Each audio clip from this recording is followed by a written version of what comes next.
नमस्कार, अजय चतुर्वेदी। बिहार चुनाव में महागठबंधन के चुनाव से पहले कांग्रेस, राजद, वाम दल और वीआईपी के बीच घमासान मचा हुआ है। आलम यह है कि सीट शेयरिंग को लेकर के तमाम तरह की खबरें लगातार आ रही हैं। ये खबरें सिर्फ हवाई नहीं हैं। आलम यह है कि करीब 1 दर्जन से ज़्यादा सीटों पर राजद, कांग्रेस और कहीं वाम दल कांग्रेस, कहीं वाम वीआईपी और राजद आपस में ही लड़ते हुए दिखाई दे रहे हैं। इनके बीच लगातार इनके प्रत्याशी सीट शेयरिंग समय से पहले न होने और आपस में कोई बातचीत न होने के चलते ऐसी स्थिति बन गई है कि ये टकराहट काफ़ी खतरनाक दिखाई देने लगी है। इन सभी अड़चनों के बीच जब पानी सिर से ऊपर जाने लगा तो कांग्रेस हाईकमान ने अपनी आंखें खोली और राजस्थान के पूर्व मुख्यमंत्री अशोक गहलोत को अशोक गहलोत आज बुधवार को बिहार पटना पहुंचे और सबसे पहले उन्होंने बाकायदे लालू प्रसाद यादव और तेजस्वी यादव से उनके घर जा कर के उनसे बातचीत करके जो गठबंधन में अब तक जो तनातनी का माहौल दिखाई दे रहा था, मीडिया में ये सुर्खियां बन करके आ रही थी, उन पर कई घंटे भर तक बातचीत की, 1 घंटा। और उसके बाद जब वो बाहर निकले तो उन्होंने मीडिया कर्मियों के साथ बातचीत में उन्होंने स्पष्ट किया कि बिहार में 243 सीटें हैं, उसमें 5-7 सीटों पर अगर दोस्ताना मतभेद होता है, दोस्ताना मुकाबला होता है तो वो भी कोई ख़ास बात नहीं है। हालांकि जो भी मतभेद हैं सीटों को लेकर के वो बहुत जल्द दूर कर लिए जाएंगे। उन्होंने बताया कि कल यानी कि बृहस्पतिवार को एक संयुक्त प्रेस वार्ता होगी जिसके अंदर सभी जो भी मसले हैं उन सभी की स्थिति स्पष्ट कर दी जाएगी। इतना ही नहीं, उन्होंने बताया कि गहलोत साहब ने बताया कि एनडीए के खिलाफ हम पूरी मजबूती के साथ चुनाव लड़ने जा रहे हैं। राहुल गांधी नेता प्रतिपक्ष लोकसभा और तेजस्वी यादव नेता प्रतिपक्ष बिहार सरकार संयुक्त रूप से चुनाव अभियान का आगाज करेंगे।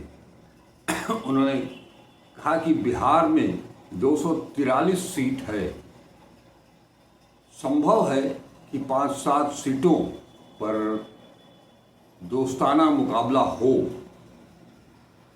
इसकी गुंजाइश बन सकती है, लेकिन हम सब मिलकर के प्रचार करेंगे।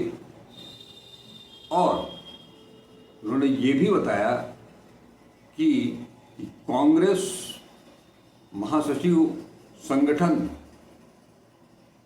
केसी वेणुगोपाल भी, ये बताया जा रहा है मीडिया के मार्फत कि केसी वेणुगोपाल ने भी तेजस्वी यादव से इस मसले पर बातचीत की है।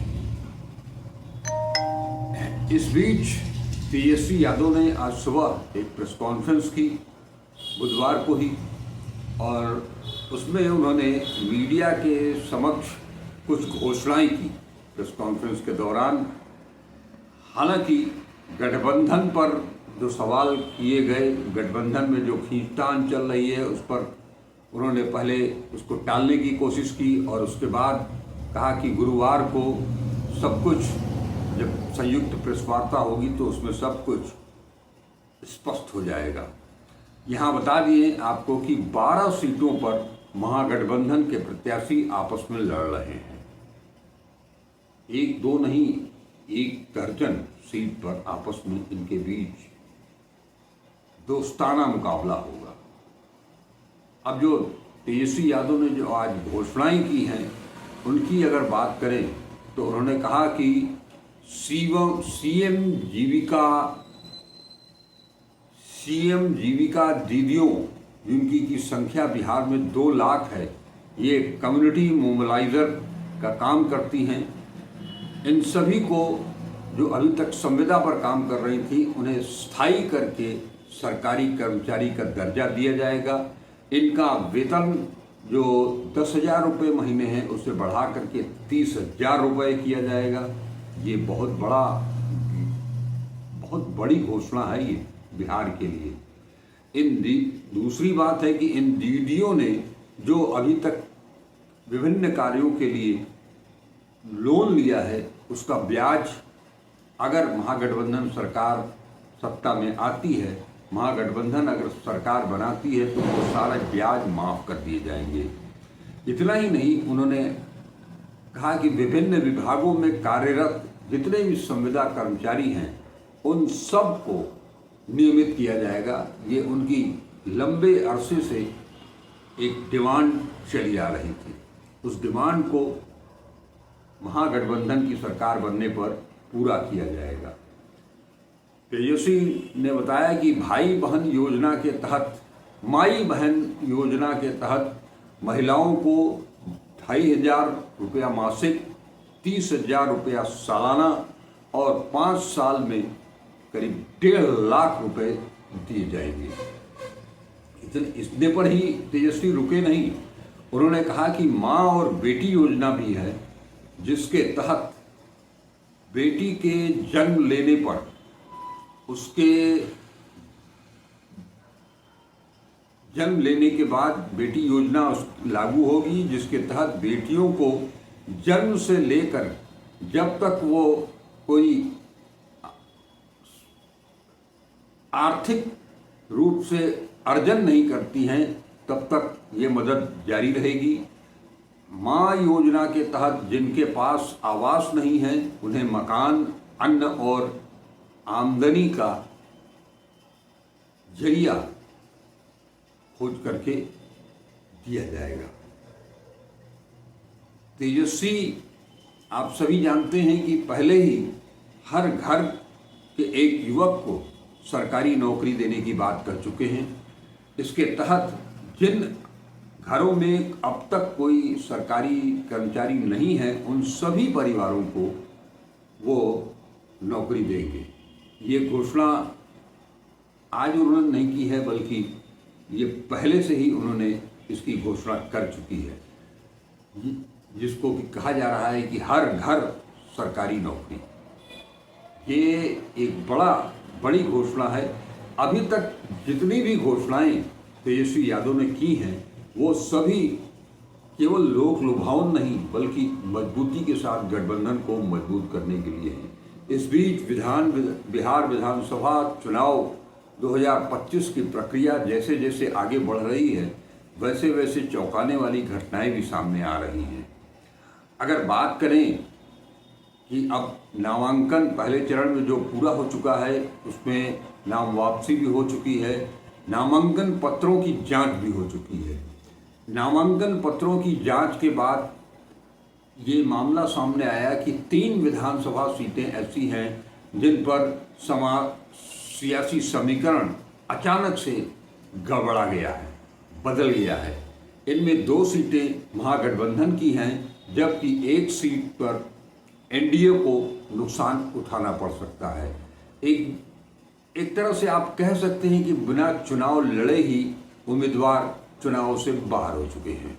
दरअसल मोहनिया, सुगौली और मढ़ौरा विधानसभा सीटों से 3 उम्मीदवारों का नामांकन रद्द कर दिया गया है। अर्थात इन तीनों ही सीटों पर गठबंधन की, जैसा मैंने बताया कि बिना चुनाव लड़े ही काफी बड़ा नुकसान उठाना पड़ा है। दरअसल हुआ यूं कि सबसे चर्चा में जो सीट है वो मोहनिया विधानसभा की सीट है, जिसमें आरजेडी प्रत्याशी श्वेता सुमन का नामांकन रद्द किया गया है। बताया इसके पीछे चुनाव आयोग का, चुनाव अधिकारियों का जो कहना है, उन्होंने जो जांच की है उसमें पाया कि श्रेया सुमन ने वर्ष 2020 के विधानसभा चुनाव में भी मोहनिया से अपना पर्चा दाखिल किया था, लेकिन तब उन्होंने अपना जो पता दिया था वो उत्तर प्रदेश के चंदौली जिले के सकलडीहा विधानसभा क्षेत्र की निवासी के तौर पर उन्होंने अपना पर्चा दाखिल किया था। लेकिन अब की बार जो उन्होंने पर्चा दाखिल किया है उसमें उन्होंने बिहार का पता दिया है। लिहाजा चुनाव आयोग की तरफ से ये कहा गया कि जो उन्होंने वर्तमान इस बार के नामांकन में अपना पता दिया है वो उसका कोई पुख्ता प्रमाण नहीं है, कोई साक्ष्य नहीं है, तो पर्याप्त साक्ष्य के अभाव में आयोग ने उनका पर्चा खारिज कर दिया है।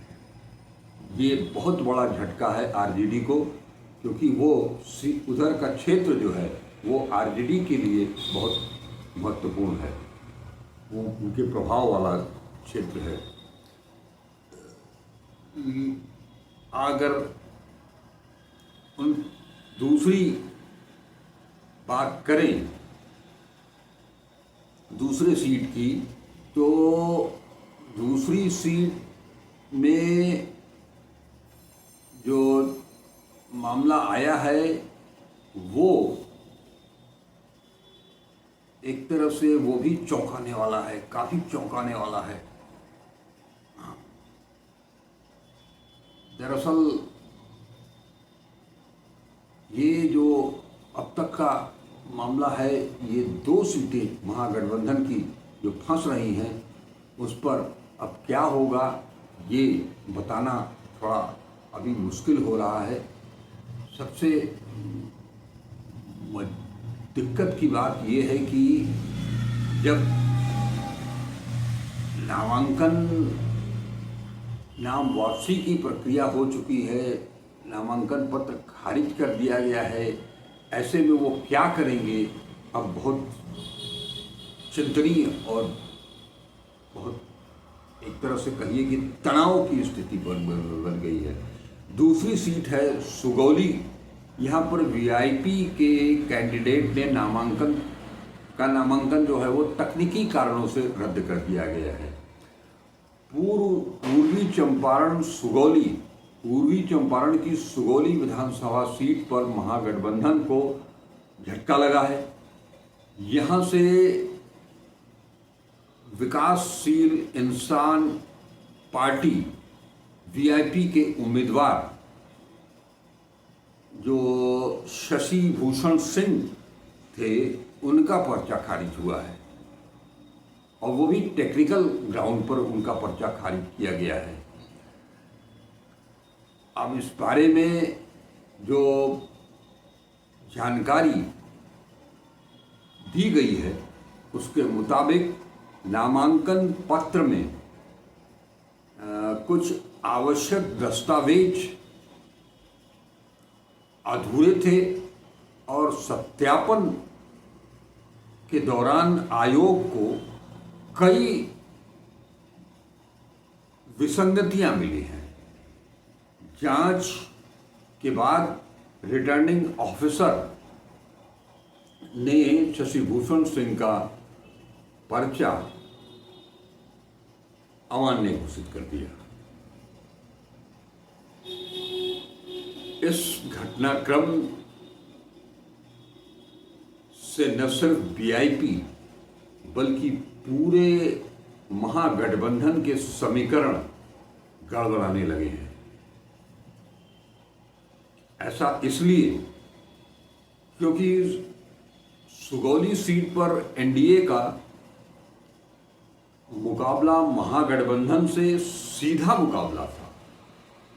माना जा रहा था कि अब महागठबंधन को या तो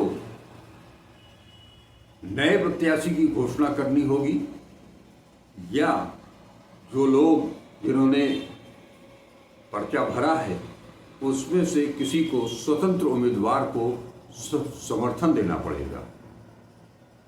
ये छोटी मोटी चीज नहीं है।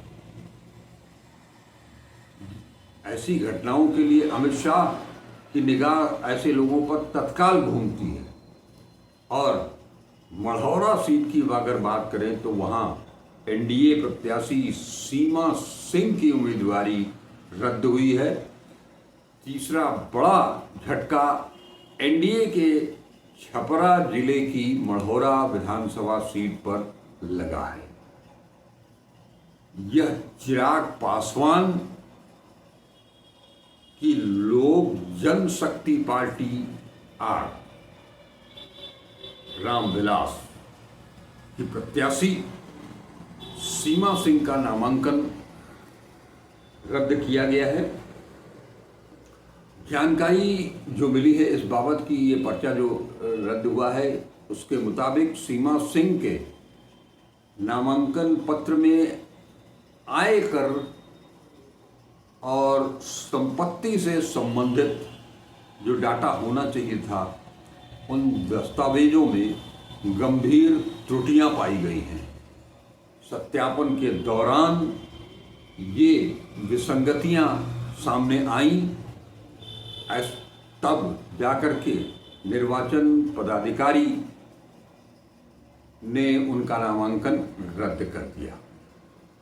ये झटका एनडीए को मिला है। इससे एनडीए की स्थिति मढ़ौरा में कमजोर दिखाई दे रही है, क्योंकि लोजपा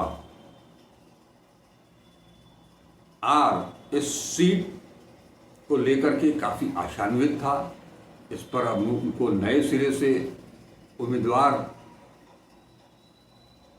नहीं उतार सकते हैं, क्योंकि नामांकन की समय सीमा समाप्त हो चुकी है। अब करेंगे क्या? अब यह सीट एनडीए के लिए बिना चुनाव लड़े हार का कारण बन गई है। यानी कि आप कह सकते हैं कि एक सीट 243 में से एक सीट तो अभी ही एनडीए के खाते से बाहर हो चुकी है। ये छोटी मोटी बात नहीं है।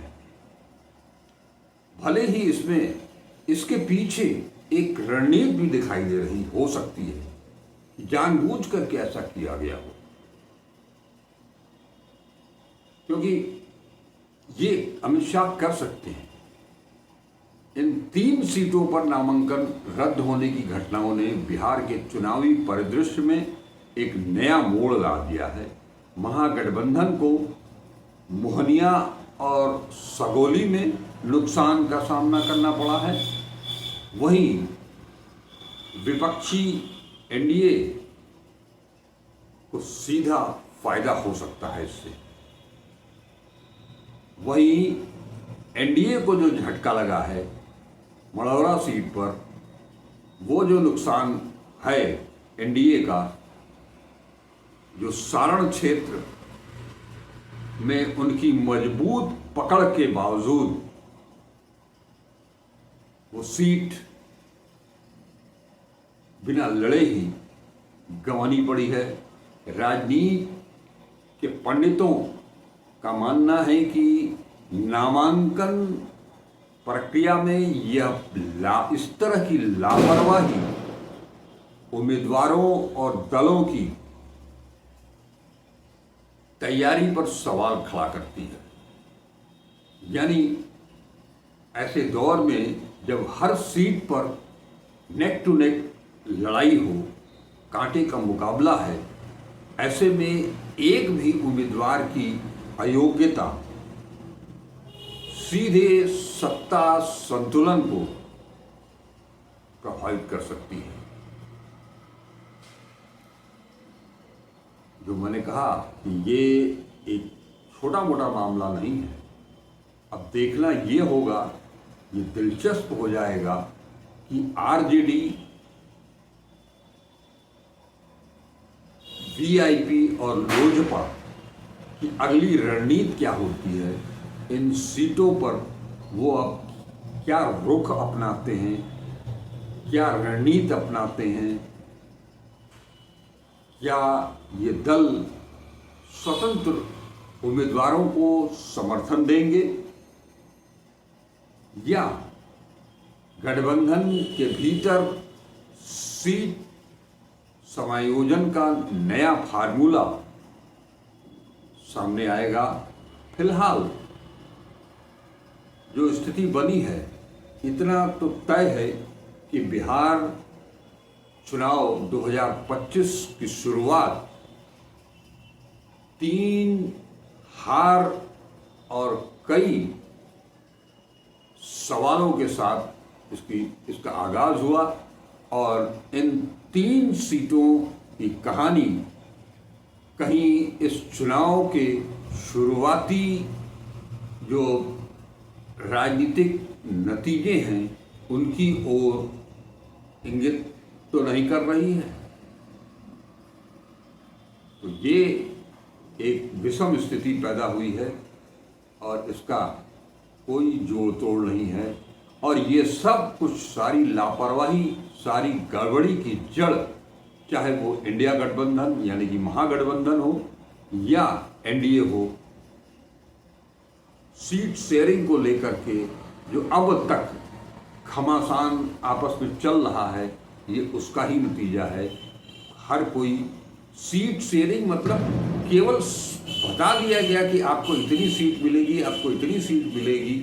उसमें अब प्रत्याशी कौन होगा, कहाँ से लड़ेगा, मैं बार बार आप लोगों को बता रहा हूँ कि प्रत्याशी कौन होगा, वो कहाँ से लड़ेगा।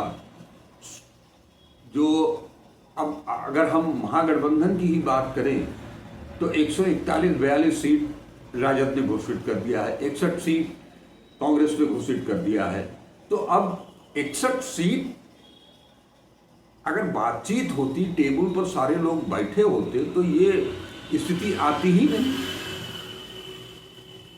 इतने हल्के में जो इस चुनाव को लिया गया, वो चाहे महागठबंधन हो या एनडीए हो, उसका परिणाम यही है, उसी का परिणाम है ये